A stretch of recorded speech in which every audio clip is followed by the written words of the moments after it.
لە هەولێر 100 مەتری و 6 مەتری لە فلێکسی کاندیدەکان پاکرانەوە.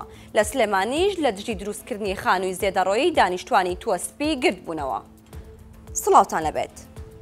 شارەوانی هەولێر هەرزوو هۆشداری بە کاندید و لایەنە سیاسیەکاندا بوو کە لەسەر ڕووبەری سەوزایی و درەختەکان و هێماکانی هاتوچۆ فلێکس بۆ بانگەشە هەڵنەواسن، بەڵام کاندیدەکان گوێیان نەگرت و هەردوو جەزرە و وەسەتی شەقامەکانی 100 مەتری و 6 مەتریان بە فلێکس و پەڕۆ داپۆشی، بەڵام شارەوانی هەولێر هۆشدارێکی کرد بە جددی و هەرچی فلێکس و پەڕۆ بوو لای برد.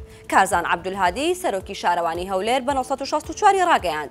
بڕیارەکەیان بە شێوەیەکە هەموو ئەو ڕیکلامانە لە هەر سەوزایی و چیمەنێک دانراون لای دەبن، بەڵام ئەوانەی لەسەر ئەو شۆستانن کە سەوزایی نییە یاخود بیئارتۆنن هەروەها بە عەموودەوە هەڵواسراون لە شوێنی خۆیان دەمێننەوە.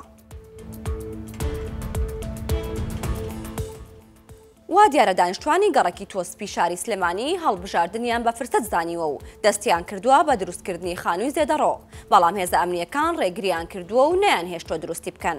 شارەوانی شەڵێت ئاگامان لە هیچ نییە، هەر بۆیە ئەمڕۆ دانیشتوانی ئەو گەڕەکە لە دژی ڕێگریکردنیان لە دروستکردنی خانوو زێدەڕۆکان گرت بوونەوە.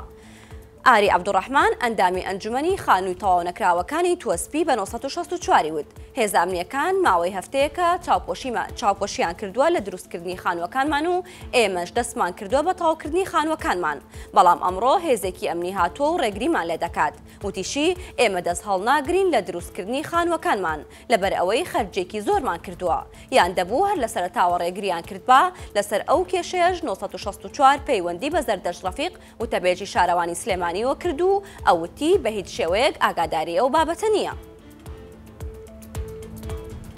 دکتۆر چنار سنجاوی سەرۆکی بەشی کۆنتڕۆلی شێرپەنجە لە وەزارەتی تەندروستی بە 964 وت لە جیهان و لە هەرێمی کوردستانی شێرپەنجەی مەمک زۆرترینە، بە شێوەیەک لە هەرێمی کوردستان ئەو جۆرە لە 123 کۆی توشبوانی شێرپەنجە پێک دەهێنێت، هەرچەندە هیچ ئامارێکی نەخستە ڕوو، بەڵام بە وتەی چنار سنجاوی زۆرترین ڕێژەی توشبوون بە شێرپەنجەی مەمک لەسەر ئاستی کوردستان لە هەولێرە، بەپێی ئامارێکیش کە 964 لە بەڕێوەبەری نەخۆشخانەی هیوای سلێمانی وەرگرتووە.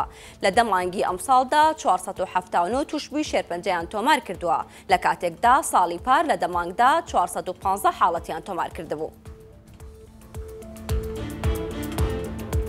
لە باتاسی سەر بە قەزای هەریر کردنەوەی باخچەیەکی ساوایان کە لەلایەن خێرخوازێکەوە دروستکرا بوو 225,000 دینار کرێی هاتوچۆی بۆ هەر منداڵێک گەڕاندەوە. جگەلەوە دەبێتە چارەسەری کێشەی کۆمەڵایەتیش. بیرۆکەکە بەم جۆرە بووە، خێرخوازێک بیستوێتی کارێکی خێرخواز لە باتاس ئەنجام بدات، بۆیە ڕێکخراوی هەریر و باتاس بۆ هاوکاری مرۆیی پێشنیاری دروستکردنی باخچەی ساوایان بۆ دەکەن، خێرخوازەکەش خانوویەک دەکرێت و دەیکات بە باخچەی ساوایان.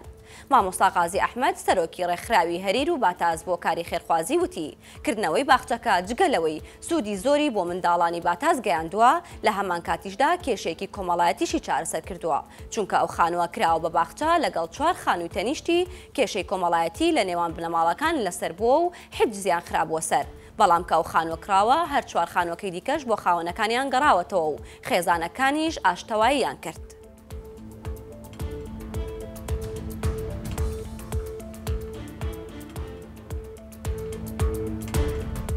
هەواڵەکانم پێشکەشکردن هەر شاد بن.